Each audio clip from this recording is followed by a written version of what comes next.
Hey, hey, hey. Time for another out of this world story from rSpace. Motivation sometimes comes from a strange place. I, 29 male, was with a girl, 30 female, for a year and a half. She fell head over heels for me, while I wasn't even looking for any kind of relationship. I approached the whole situation casually, but before anything ever began, I told her not to expect anything serious from me because I was not the relationship type, due to bad experiences in the past.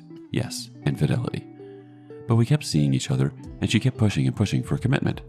I really started to like her personality, silly me, and after 3 months of fooling around, I decided to give the relationship a try.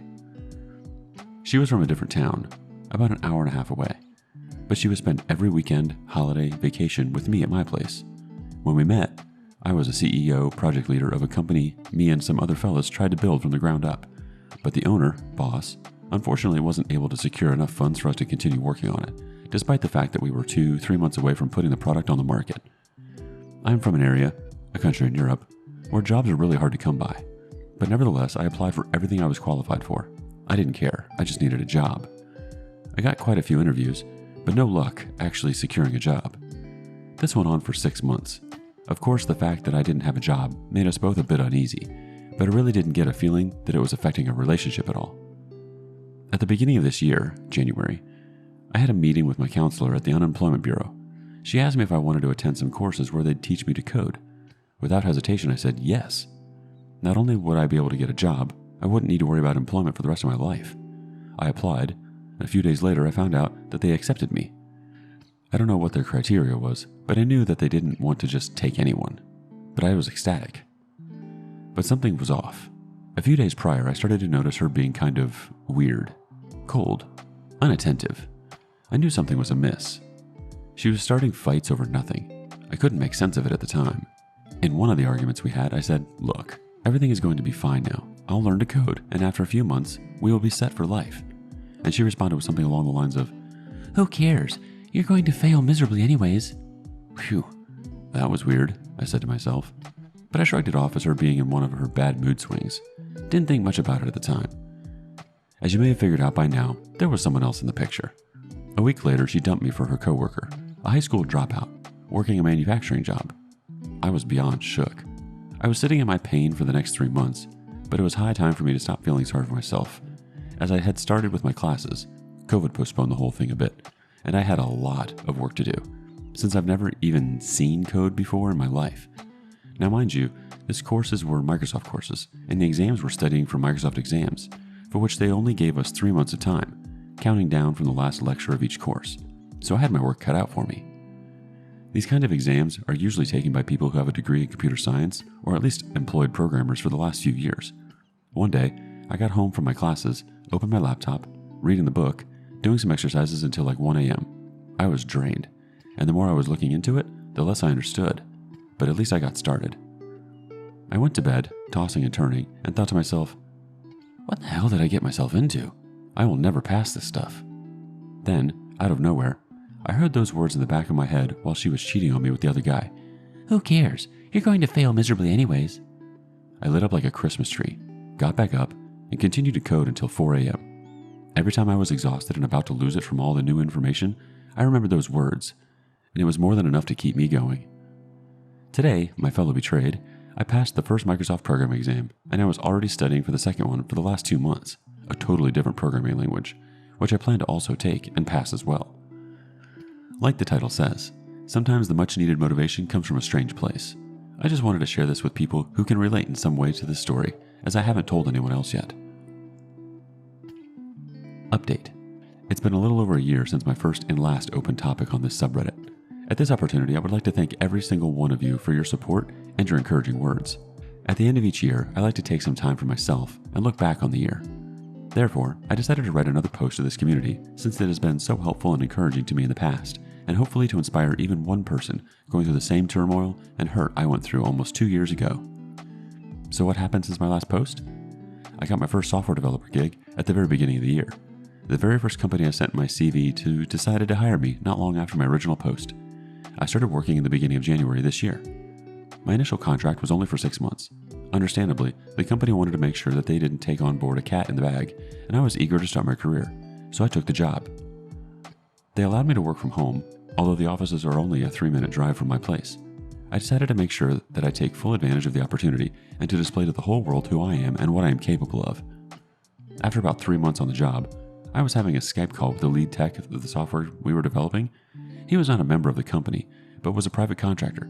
This guy was one of the most respected developers in the whole country and has been working for himself for the past decade. Towards the end of our conversation, he said, "Hey, do you work on any project for yourself?" I responded with, "What do you mean?"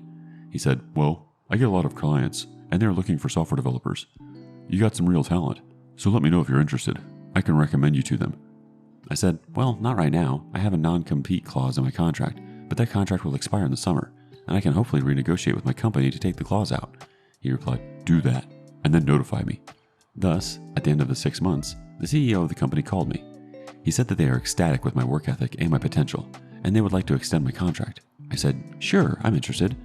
I mentioned that I wanted my non-compete clause out of my next contract, and he responded with, "Well, we'll have to check up with the owner first on that." He then proceeded to tell me the salary they were prepared to offer me in our new deal. I immediately knew I am worth more than that. In my mind, I was like, "You are absolutely insane if you think I will sign that." But I responded by saying, "I'll get back to you." I could hear in his voice that he was taken aback a bit by my response, but said, "Okay, notify me when you think about it." I gave him a call a few days later, a day before my contract officially expired. We talked for a bit, and he said that the owner does not like the idea of my opening my own software developing business, and they were scared that would affect my focus and work in their company. I said that I understood, but I knew I wasn't backing down from that, as independent software developers are making a killing out here. Later that day, I responded to him with an email where I stated what kind of salary I want and that I want the non-compete clause out of the contract, and those terms were not negotiable. The next day, the day my contract officially expired, I got a call from the owner. Inside 15 minutes, he agreed to all my terms. All I had to do was sign with them for an indefinite term. And the very end of the conversation, the owner said, "Oh, and one more thing. You are not a software developer anymore. You are head of the IT development." I responded with, "Damn it, I should have asked for a higher salary." We both laughed, happy that we reached an agreement. I accepted the offer and started contacting the companies the lead tech connected me with. Long story short, I finished this year with not only getting a job, but becoming the head of the department of that company that hired me. And after my job, I'm working for clients in the afternoon, evening that are working on projects for the state.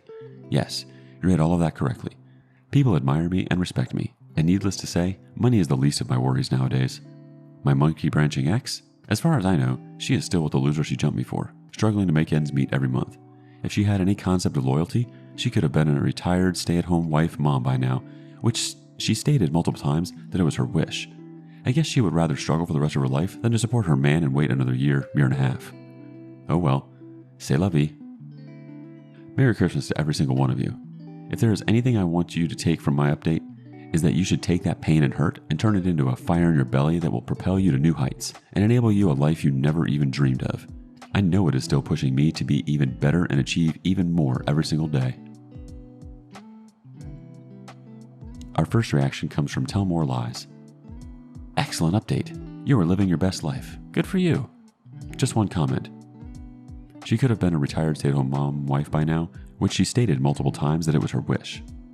I have taken the stance that any future relationships, both partners must contribute equally, with childcare, home care, and financially.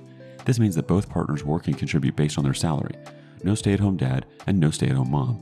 Good luck in your future. Traveler 8 chimes in next. I needed this. What a great beginning to your story. I say beginning because I am sure this is the start of a very happy life, where you are respected and draw to you people who have positive energy and a better outlook on relationships. I am so proud of the balls you had to do all the things you needed to get there. It took courage, confidence, and the willingness to say no to things and people who do not value you. Congratulations, man. This was a fantastic read. Zooming Brain chimes in too. Good for you. Way to go on the great path forward. Keep it up and happy holidays. On to the next story. Christmas as a single for first time in many years. Early this year, I found out my wife had affairs. Not even long lusting, just hookups with random guys on Tinder. Breakup was messy. I told her she needs to leave. She refused. I insisted. Was very vulgar but never physically with her. She called the cops. I got arrested. I had to go to court for harassment, verbal taunt, and currently going through personal therapy. I was in a very depressed state. Even though I feel very lonely, I'm also a lot happier and glad to leave 2021 behind. Although I'm expecting a very nasty divorce, she swears she will take everything from me. I am very much looking forward to starting the first year of my life as a new, happier me. KTM429 responds first. I have a friend. His wife cheated on him. He had pictures of them and gave them to her parents to prove that she was cheating. She got mad and called the cops at 1 a.m. claiming he hit her. He went to jail. Got out a week later. Got fired for no-show or call-in. When he got home, she went out of town for 4 days. He sold everything in the house, including her jewelry. Everything that was bought while they were married. She came home to an empty house. He took every dollar out of the bank and spent it on things he needed and hid in it. When she came back home, there was a card table, 1 lawn chair, a twin air mattress, and a small TV. While in divorce court, her lawyer asked what happened to the money that he stole. He said that he had a gambling problem and spent it. She had just built their house before they got married. In the end, all she got was about half of their clothes, and because she had him arrested and lost his job, she had to pay him alimony. Mrs. Jingles 0729 chimes in next. She's going to take everything from you? I don't know. Sounds like a verbal taunt to me. Better call the cops. And lastly, from Throwaway Bear 61. It'll hurt for a while, my friend, but as you are seeing in the future, you will be much happier without this horrible, nasty, filthy thing in your life. It literally gets a little better each day. Get yourself a good lawyer, and you may be surprised how little she gets off of you if your lawyer plays it right. Lawyers are not in the place to try to save money. Get the best you can. Seriously, try to enjoy what you can about your first holiday season free of that trash. Stay strong.